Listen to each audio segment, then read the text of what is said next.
Yo, this is your boy Miguel, and welcome to Common Conversations, the move forward. Yes, by now, you know we have this new concept called A New Hope. And I'm here with Missy, and we're about to get it in. I love the hey friends. Doesn't that just make you feel good, y'all? It's like this giggle, just like I get goosebumps. It's let's go. I'm going to find a way to use that hey friends in a bunch of other spaces. But welcome back to the podcast. So, at this point, we've talked about a little bit of everything. And if you're accustomed to talking or hearing our podcast, you know that nothing is unavailable, right? We talk about everything. And so today we're going to have, I think I always say an amazing conversation because I think our conversations are always amazing. But we are going to have a conversation I think is unique to my space. And so I kind of want to blurt it out because I don't have this conversation often.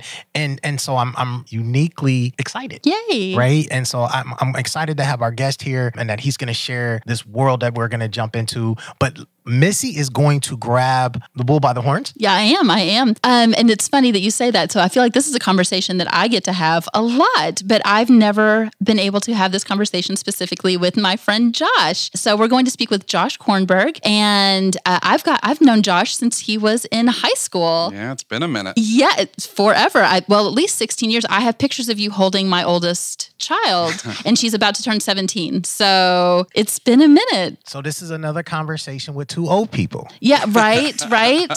We're really just focused on the oldness of I called one of our last guests old. I knew her we've known each other for a really long time. And then I thought about after I said it, I was like, that was kind of mean. Well, that also outs me that I've known Josh since he was in high school, and I had a child at that time. So if Josh is old, then I don't even want to think about what that means. I am. I would dare not use the word ancient. That is not the word I'm going but to it is the word that came to mind. Methuselah comes to mind. I know, right? That did. Methuselah. Love it. Loving it. It's not an ugly name. So Josh, tell us, first of all, about who you are right now. What position do you have in the community? Yeah. How would people know you? Sure. So my name is Josh Kornberg, and I have the honor of serving as the executive director of the Caesars Foundation of Floyd County. So a little bit about this role. We are a private foundation, and we provide grants and scholarships and small business loans all throughout Southern Indiana, but specifically focus on Floyd County. So that's what I have the honor of doing currently. Great team, great board. So love the work that I get to do now. Prior to this role, I've been in fund development. So I was the development director at Ivy Tech, the Science Center for a while. I was at Volunteers of America. So I've kind of had my stint in nonprofit. And so, that's a little bit about who I am and kind of where I'm at right now. Wonderful. I am so excited that you're here, Josh. Yay. I hope I don't let you guys down. You're not going to, I promise. We do kind of put it, my gosh, way up there at the top. No pressure. So Josh, what we're here to talk about today, and again, just laying the groundwork for our listeners, as you know, we tell stories and we tell the truth because if we don't operate from a shared understanding, if we tell ourselves fairy tales, then we cannot move forward. We cannot have a new hope when we do not understand what our siblings are experiencing around us. So, Josh, what I would love to talk with you about today is, as a gay man who grew up in a church, can you talk a little bit about what your perception was or is about what the church is told about the LGBT community at large? Yeah, I would be happy to. So maybe even before I jump into that, I think it would be helpful to maybe talk about how I got involved with the church and whatnot. So originally from Philadelphia, and my parents got divorced when I was young, and then mom met a fella from good old Southern Indiana. And so when we were in middle school, ended up moving out here to Southern Indiana and lived in New Albany. And during that time, there was a big push. I think everyone was just feeling this need, especially within our family, that we needed to try to get some things in alignment. And so, when things are a little chaotic, oftentimes people turn to faith, right? And so that's what happened in our family. And so we started going to church as a family. And that was, I'm not going to say short-lived. We did that a little bit here and there, but it wasn't an every week kind of thing. We did it, once a month and whatnot. However, during that time, I found community there, right? So I found my own home. I got really involved with my youth group and whatnot. So as a young man, I found my sense of belonging and my sense of connectedness in the church. And so that's how it all started.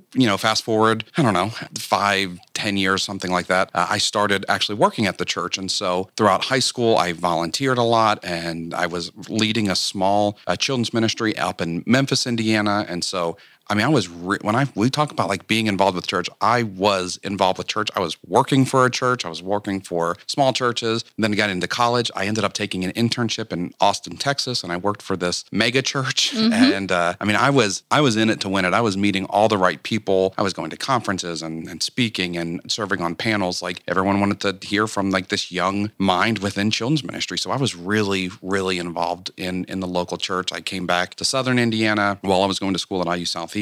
And started working for another pretty large church in the area. And that's really where this story starts to unfold. I knew from a young age that I was gay. And so that was, I think more than anything, I struggled to accept that for myself. And so I just always thought if I suppress that, I can just kind of walk right through that. And so now I have this tension within my own life, right? That I built up what I thought was going to be my career. And I was going to go into children's ministry, and that was going to be my ministry, and rah, rah, rah. Now I have to deal with this tension that I'm now in a place where I have to decide, am I going to be true to myself, or am I going to continue moving forward and just continue to suppress that, suppress who I am? And so at that point, I decided I am ready to accept that. And so ended up leaving the church, and it really caused a lot of internal turmoil. And so that's a little bit about the story, and I can get into more fun details later if we want to, but that is probably enough background to start that conversation. However, some of the things that I heard as a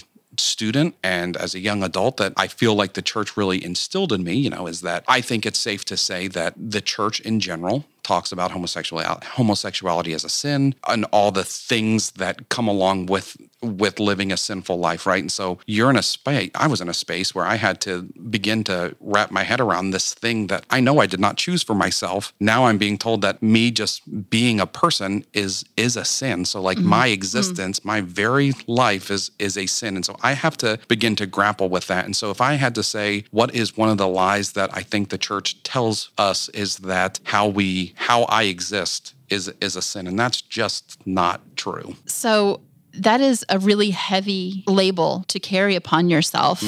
While you're growing up, while you're young. And like I said, I met you because you were in leadership with Fellowship of Christian Athletes, and I was helping with that. And I would love to hear how that, when you're hearing those messages about yourself and people telling you who you are, how did that feel? And also, how were you able to tell yourself a different story? So I think there are two things that took place here. I think the first part is I just never acknowledged it, right? Like I just never acknowledged being gay. And so if I never acknowledged it, I didn't have to deal with the label that came along with it. So if I just thought if I just could suppress it, that would be good enough for me. It wasn't until I got older, I wish I could tell you when it was. There was a very specific couple of years in my early 20s where I started to unpack this and really try to understand where I was at. And I always said to myself that I am a very sensible individual. I am a mindful individual. I'm going to make decisions that are thought out and that are respectful of myself and of others. And I always have said that about myself. And so to counteract some of these things that I heard, like I made this choice to be gay, I then could say to myself, if I am such a reasonable person, why would I have ever chosen this for myself? Like I would never no person would ever wake up in the morning and say, you know what I want to do today? I want to really screw my life up today. Like that's just not what we do. So like if I was going to choose to be gay or choose anything for myself, the much easier thing for me to do was to wake up and say, I think I want to be straight. Like if this was a choice, I would have made a different choice. Like I have not gone down this road because I'm like, oh, this is going to be so much fun. And I want to get ridiculed and I don't want to feel bad. And I want to do all these things different. Like no one does that. I'm very proud of who I am. But if I had to make this choice for myself, I would have made a very different choice because there's a much easier way to have gone. And this would not have been it. Right. So tell us, if you're comfortable, in that journey when you did admit the truth to yourself and then to others, what did that look like? What shape did that take? Yeah, so this was an interesting moment. So I actually did not make that decision by myself. Actually, someone else did that for me. So when I was in undergrad, I was involved with an organization, and let's see, without going into all the fun details of it, I was quietly dating another person that was in the group. We ended up having an issue. And so rather than dealing with that like adults, which I thought we were, he chose to out me to my family. And that was an incredibly unfortunate situation. I was on vacation in Florida, and I will never forget the call I got from my mom. And I was sitting in the condo, and my buddy and I had just come back up from the beach, and she had been calling me. I left my phone up in the room, and she's like, Josh, are you okay? I said, yeah, I'm fine. What's going on? And she's like, I went outside this morning, and all over the garage, there were notes that says, like, your son's a fag, your son's gay. I mean, it was just horrendous. And I will never forget in that moment that I had to make the choice of what I wanted to do and how I wanted to process it. And like in that moment, I was talking to my mom on the phone, and she said, are you okay? And I just remember the only thing that I could muster up is, would you be okay having a gay son? And like that was the thing that popped into my head. It wasn't like, okay, well, I've got a lot of life to figure out right now. Right. It was like, are you going to be okay with this? And obviously she said she would love me regardless. And like that was a great moment for me and a very powerful moment. But in that split second, I very much remember like I had to make the decision of things were going to look different from now on because my faith journey and my career at working in a church and my sexuality, like they couldn't coexist, at least at that juncture in life. And so I remember that moment was really, it was a moment that I just won't forget. It was a very pivotal moment in my process. I'm so sorry that decision was made for you. What did it look like then? Like you said, your career, that trajectory had to change. So how did that happen? Yeah. So, I am not one who just like lets life happen. Like life doesn't just happen to me. I pretty much like when I made that decision, I think I was in a state of like panic for, I don't know, probably 12 hours, went to sleep crying. I'm sure the person I was with had no idea what was going on. I stepped outside and I was just on the phone for hours at a time calling people, just trying to console myself. And then the next morning, I remember waking up, I was laying in the bed in the condo that we were staying in. I'm like, all right, well, I've got to get another job because like I still have bills to pay, right? So like life still has to happen. So I remember it was like maybe a week or two before Christmas when all this happened. Yeah, surprise! It was a great Christmas. It's a great time in the church calendar too. It was just there was a lot. But I started applying for substitute teaching jobs. I'm like, I just need something, and I need to do something fast. So I remember I applied for a substitute teaching job, and I'm like, I'll figure the rest out later. I just need something to pay the bills for right now, right? I was renting this apartment, and I'm like, got to make some money somehow, right? So I got a call on the way back from Florida and had an interview and ended up substitute teaching, and I loved it. And that was how I spent the last semester of my college career. So my final semester as a college student, as an undergraduate, I had just come out, not by choice. I was the student body president at IUS, yes, and I was a substitute teacher. So that is how I spent my last 4 months as a student. Let's go. That was quite the moment. I'm curious if you don't mind. Yeah, please. So can I go back? Sure. You talked about your mom, but what was your experience with your dad? Yeah. So mom and dad divorced when I was really young. Dad and my stepmom still live in Philadelphia. Very, what I would definitely call them more progressive. Like to them, it was not even an issue. Dad and stepmom were super chill. They're just wanting to know when they're going to meet a boyfriend, husband. Like they are ready for that. Yes. Yeah. So that was that side of the family. Mom and my stepdad. Mom, I think, took it really. I mean, obviously she's my mom, right? Like you love your children, and so mom had a really good process and whatnot. At that time, the one thing that if I could beg people that are listening to this, please do not do this to folks. My stepdad, I think in good faith, was trying to help, but he went and shared this information with all of my family.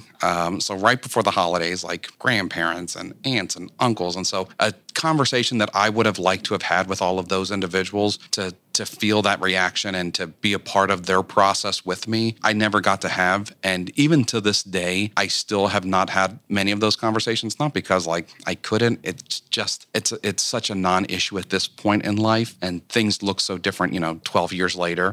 And so it doesn't really matter. So that's what happened there. I was sitting, I will never forget one morning, they asked if we could go out for breakfast. This was after I came back from Florida and before Christmas. So within that week or so. And we went out for breakfast one morning. And I remember sitting there and seeing my mom ask these questions. I mean, because I said, ask anything you want. Like, there's no question that's off limits. And she asked me if there's something that she could have done differently. And I hated that for her because she equated me being gay to something that she did as a parent.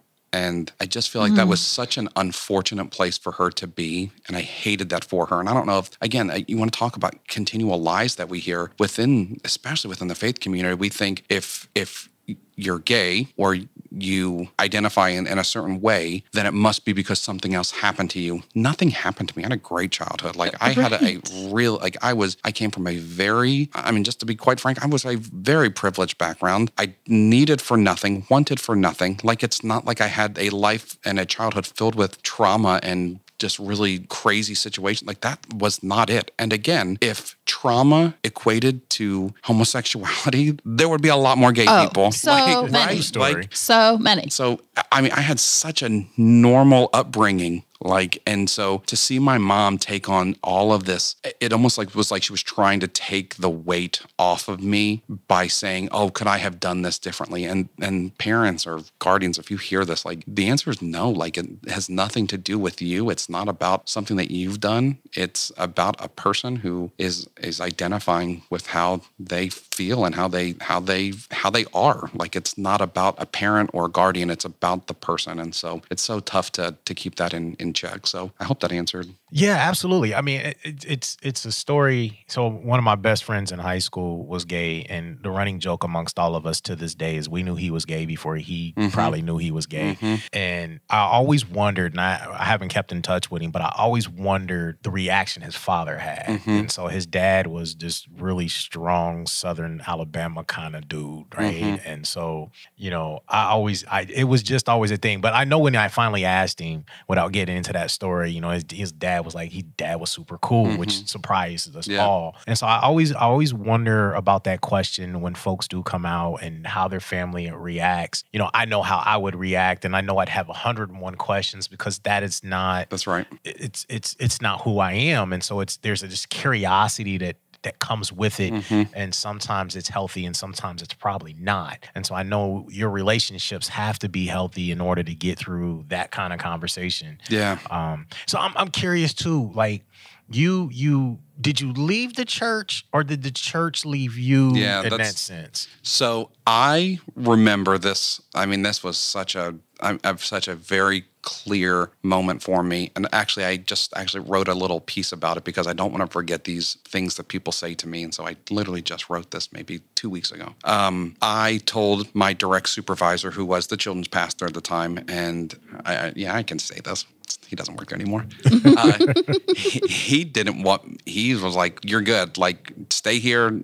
We need you here. Like, you have too much to offer. And I'm like, I can't do that. Like, I know that the right thing for me to do is to bow out gracefully. And so because I was finishing up my senior year at that moment, I started looking into grad school. And so I started looking places out of town. And so like I if you would have asked me at that moment, I was going to go to Tennessee State University and get my MPA, love TSU. And that was the plan. And so I took the position that the church wasn't doing anything to me. I am taking the position of I don't want the church to ever have to answer that question. That's not their responsibility. That's my responsibility to find a place where there's alignment, and I knew that there wasn't. And so I took the role in the stance that if this is the case, then I'm going to step away, and I'm going to try to do it as gracefully and as quietly as possible. So around that time of year, it's like the Super Bowl for church, right? Yes, it is. Christmas, and then it's New Year, and so all of those things. And so for those last couple of weeks, I remember I just kind of quietly packed up my office. I kept doing some writing on the side for them, like just to help them through the end of the year. But that was about all I did. And so after the first of the year, I remember going into the senior pastor's office, and we had probably one of the most memorable conversations that I will ever recall. It was memorable for two reasons. One was incredibly traumatizing. Second one was incredibly supportive. So the first part of that conversation was, and I appreciate why he asked this. I think it's a little wackadoo when I think about like the lies that the truth says about, or the lies that the church shares about our LGBTQ plus community. But he asked me very clearly and without any hesitation, he's like, I'm just going to ask you, did you ever do anything or touch any child or anything Lord like help that? Us. And so in my mind in that moment, again, the first part that I learned was that the church equates being gay with being a child predator. And it's so true. And that is a reality that you have to deal with. And it's not true at all, ever. No, there is zero. So no correlation. There is no correlation there. Oh, for goodness sake. So that was almighty. the first part. So that was a little disheartening. The second part of that conversation, though, is one that I will always hold on to because I think it's so true and so wise. And at that moment, I said, I'm going to step away. I want the message that goes out to folks to be, I'm stepping away to get ready to go to grad school. And that's what the message was going to be. We were all very unified in that. So if people ask me, I'm stepping away to go to grad school. Ask any staff, I'm stepping away to go to grad school. That was the plan. I thought it would be the most respectful way to bow out without causing any sort of issue. I could assure them that there was not going to be any sort of issue that was going to pop up. But so there's that. But in that conversation, he looked at me and he said, Josh, I hope that during this next season of your life, as you're sifting through all of this, which was a lot, he said, I hope you just take some time, like take time for yourself, take time to process, take the time that you need to heal. And that was probably the best advice that I think anyone's ever given me. Yes.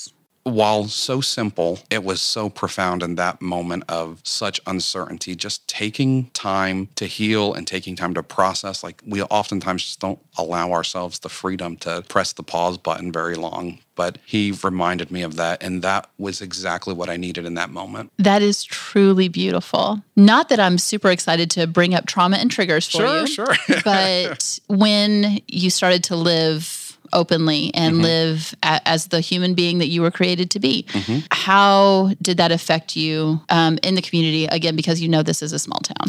Yeah. So good. So here's the next phase of that story. I didn't end up leaving to go to Nashville. I stayed here in the area because my thought was I would only go to Nashville if I could get a job down there, and then I would go and do school at night. My goodness, I wanted to get out of this area like no one else's business. However, that was just not the cards I was dealt. So I ended up staying in the area and getting a job in Louisville. And so I moved over to a condo in Louisville. And those first couple of years after I had really accepted who I was and came out, it was pretty quiet. Like I wasn't really ready to deal with who I was. I wasn't comfortable with who I was just yet. I was still trying to deal with all of that. So those first couple of years were really kind of stagnant. I didn't date. It was very, very quiet.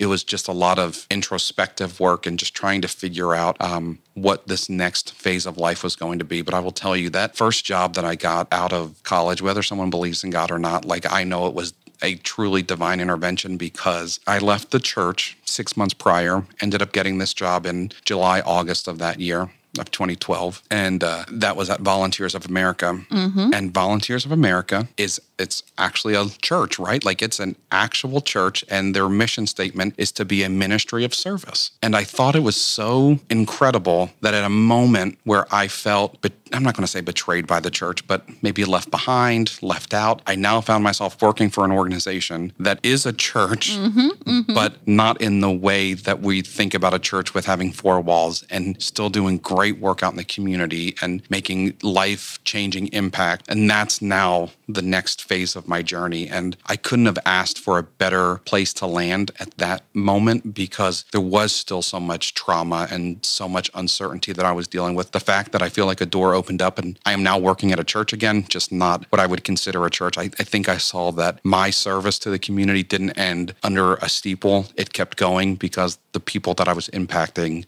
was really why I was doing that ministry in the first place. Yes, the Volunteers of America and their work, I was not aware they are a church. They are. So the fact that they lead by loving and they truly do an incredible job of loving on people, I love that that's where you landed. I had no idea, like when I took that job, I had no idea that that's what I was signing up for. I'm just like, well, I'm going to be a volunteer coordinator. And then like, as I start to learn about the organization, I'm like, this is like, you couldn't have written a better story or a more cohesive story to talk about like where I was going to land. Yes. So one of the things that we talk about in this space often is the idea of equity. Mm-hmm. And I also, the concepts of freedom and justice come to mind with this story. In what moments do you think, and how do you think that someone could bring equity? Like, I'm thinking about your story. Mm-hmm. How can we bring equity? How can we truly love? If we say we love our neighbors, mm-hmm. how do we truly love every member of our community mm-hmm. and bring freedom to people of faith mm-hmm. who are part of the LGBT plus community? Yeah, that's, I will share from, again, I can only speak from one perspective, and I am still very involved in my faith and in my faith community. Like, that is still very much a part of who I am. And so it's not like so if someone's listening to this, not like I didn't walk away from that part of who I am. It's still a very instrumental part of my life. If I was to encourage someone from a faith community that is struggling with this area and maybe not identifying as gay, but maybe how they accept and how they might present a little differently, or how they might be more welcoming to members of the LGBTQ community, a couple things that I might recommend. One, I would just say to educate yourself. That's the first part. I think people are so scared of individuals from the gay community because there is this untruth that exists. And this is probably the strongest that I hear from the faith community, is that being gay equates to pedophilia. And like, that is such a strong feeling in the faith community that if you hear nothing else from this, like, fight that. Like that. Yes. There is no grounds for any of that sort of behavior. Say whatever you want about sin or not, but if as a church and as a group of believers we can say this isn't the same, right? A gay person does not equate to pedophilia. I am not a pedophile because I am gay. Like that, it doesn't work that way. And so if we're just thinking about like what things can people of faith do right now in their own faith community, that would be the first part. The second part is I will also challenge people to get to know folks within their own faith community. I can guarantee you, regardless of which congregation or group you're a part of, there is someone who identifies as gay within your community. Get to know them, because it's so hard to hold a grudge against somebody for being a certain way when you actually get to know them. Yes. And that's a reason that I feel like this is so important for me to share, right? Because as a gay man, I'm in a rather predominant role in the community. It's really hard to be anti-Josh, right? Like when people know me. It truly is. If you all knew Josh, you would love Josh immediately. And I'm not even saying that like because I think I'm a great person. That's not even it. Like, but when you know a person, it's so much harder to hate them. We find this layer of distrust and this layer of hatred built within ourselves and within our community out of a place that we just are assuming and presuming that we know about this person. But get to know the people who identify in a specific way, not because they identify as gay, but like get to know who they are as a person and get to know them as an individual, because there's a lot more to me and to every other gay person than just being gay. Like I am not a gay, like I'm just not a gay, like that's not who I am. I am so much more than that. Yes. Like I am a person and I have likes and hobbies and things that I like to do on the weekends. Like me being gay is not all who I am. There's so much more. And obviously I don't want to decenter Josh in this space, but I do want to point out that we are lucky enough to have some churches in this community that are doing an incredible job of loving everyone. But in Southern Indiana, I'm thinking of St. Mark's. In Louisville, and I mean, full disclosure and transparency, I'm a deacon at Highland Baptist Church, but we are a fully inclusive and welcoming space. Our children, our youth group, completely safe, and that is half of our deacons are gay. So there are places, when I say the church and we speak about the church at large, there are places that you can find home and love and welcome, and places to heal from the trauma that you've grown up with. So I'll also share with you, like my current church that I attend is not what I would consider a gay affirming church. However, like as a person of faith, I very much believe that what I just said is true. Who I am more than just a gay person. And as such, like when I walk into the halls of the church that I attend, like I'm not there because I'm gay. Like I'm there because I am seeking, and I hope that, people of faith can appreciate this. Like I'm there because I'm seeking a deeper relationship with a person who I think created me and gave me life. Like, so I'm not going to walk away from a non-affirming church because that's not why I am in church. Like I didn't start going to church because I needed a place to find community of fellow gays. Like, that's not why I'm there. And so I think as a church, we have over-sexualized the church more than any other institution in society, period. Like, no other place talks about sex and gays more than the church. Like, we over-sexualize everything at the church. And it's so true. That's not why we're there, though. No, it's funny that you say that while a large portion of our congregation is gay, we almost never talk about it. The thing we do talk about is the trauma that a lot of our members and the people that we love and who worship with us, the trauma that they carry in, and what to do that and how to hold each other's trauma and love on each other while we're healing. And I think that that's such a good point. If your church is talking about sex every single week, that's way more than it should be. I mean, like the Bible just doesn't touch on it that much. Bless.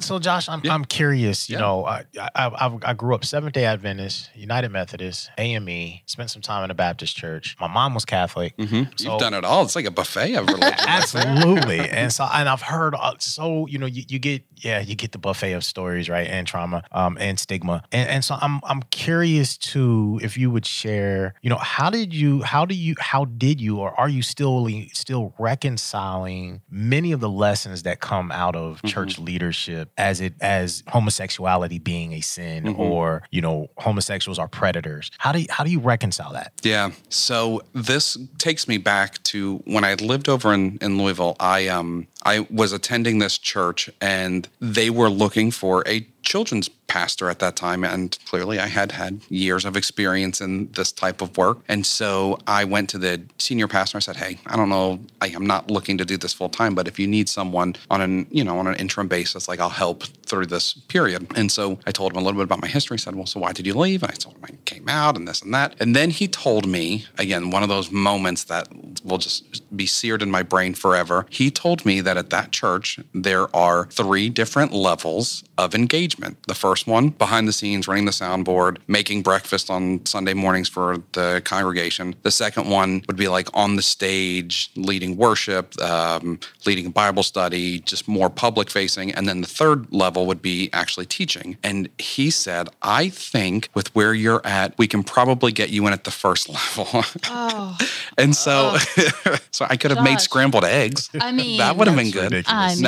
Now, so I say that to kind of set a little bit of a groundwork to your next question, Miguel. So how do I reconcile with that trauma? And it's the fact that I now have to see my relationship with the church probably more from a one-way street. I used to think and used to engage the church very much in a two-way relationship where I would give of myself and I would allow myself to serve and to be very involved and engaged with my church. I now find myself, so how do I deal with that? I think it's through this second part is now my relationship with my church is very one way. It's very much where I receive, and I take that as a part of this is what I need to grow in a personal relationship. I don't really need all the community side of that. And And so I don't go to church where a lot of folks go to church looking for community. I'm not really seeking that. I feel like I have a really strong support system outside of the walls of the church. And whether that's right or wrong, and to be determined, or,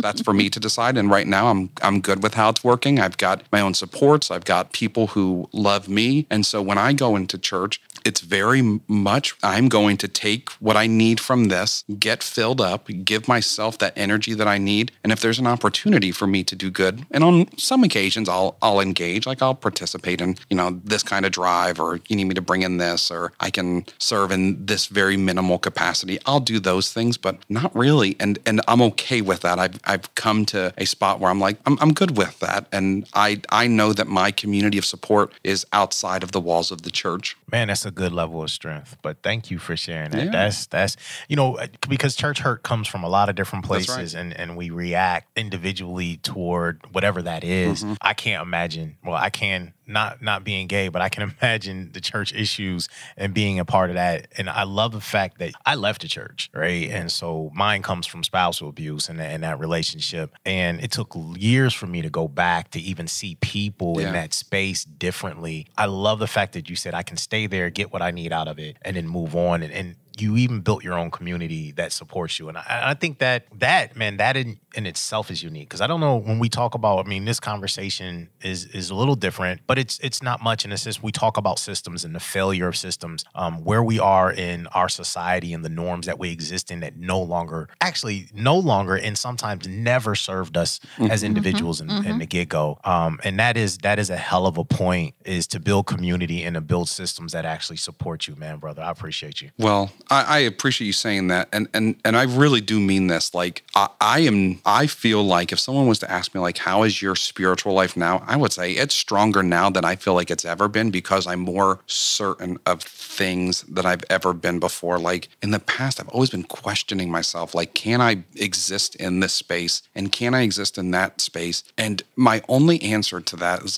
like for people who are struggling with this acceptance of, like, can I be gay and have some sort of faith, like, can that exist? And my answer is, like, absolutely they can. And the reason that they can is because every day, like, I wake up asking myself, like, what is the next thing that I can do right now today? Like, it comes very much from like an AA model. But like, when I think about it, like in my personal faith relationship, like, what's the next thing that I can do right now to make my relationship better with my creator and my community? And if I can do that next thing today, who cares what people think about me within the confines of a church? Like, that doesn't matter to me. So like, what's the thing? How am I going to continue to take one further step forward today? How am I going to make the world a little bit better today than it was yesterday? And if every person, regardless of faith, doesn't wake up thinking that way, like, that perhaps should be a something that we all strive for. Like, what's that one thing that I can do today to make our collective community, our world, a better place to be? Like, that's what faith is about. Like, that's what I get jazzed up about. When I go into church, it's not like I'm looking for these things to give me all this life guidance. It's to get re-energized, and it's to get reconnected with myself, and to give myself an opportunity to reconnect with the one who I believe made me perfectly how I am. And I don't need all the other stuff. Like, my goal for today is to leave things better than they were yesterday. And like, if that's not the core of faith, I don't know what it is. So friend, I want to say that I believe that every day you make the world a better place, but today you added to your community by having this conversation. So pleased to do, and thanks for letting me share some of the story. Yes, I'm so excited, and thank you so much, and thank you for making yourself vulnerable and telling your truths, but also your growth, because somebody is listening and someone needs to hear, this can be my path, and I don't have to live in a space that I'm not fully myself or fully actualized, and I can be successful. That's so right. Thank you for that. Absolutely. Well, thank you for inviting me today. Anytime. You can come back anytime. Yo, this is Common Conversation. This is Miguel, and this is Missy. Yo, and this is the Move Forward, a New Hope. We hope that you picked us up on all our podcast channels, and come check us out as we get ready to do some of these live panel discussions where we're going to tackle the same topics and really start talking about how we have these conversations. They're not always going to be comfortable, and they're not always going to be as easy as Josh made this appear. I'm just, because, if you don't hear it, he has a long journey of reconciling the people that has been in his life, probably had to rebuild relationships, and we're all going to have to do that along this journey. So, check us out. Come on through. This is Common Conversations. Let's get it. Let's go. We love you. Peace, love, and hair grease. Bye, friends.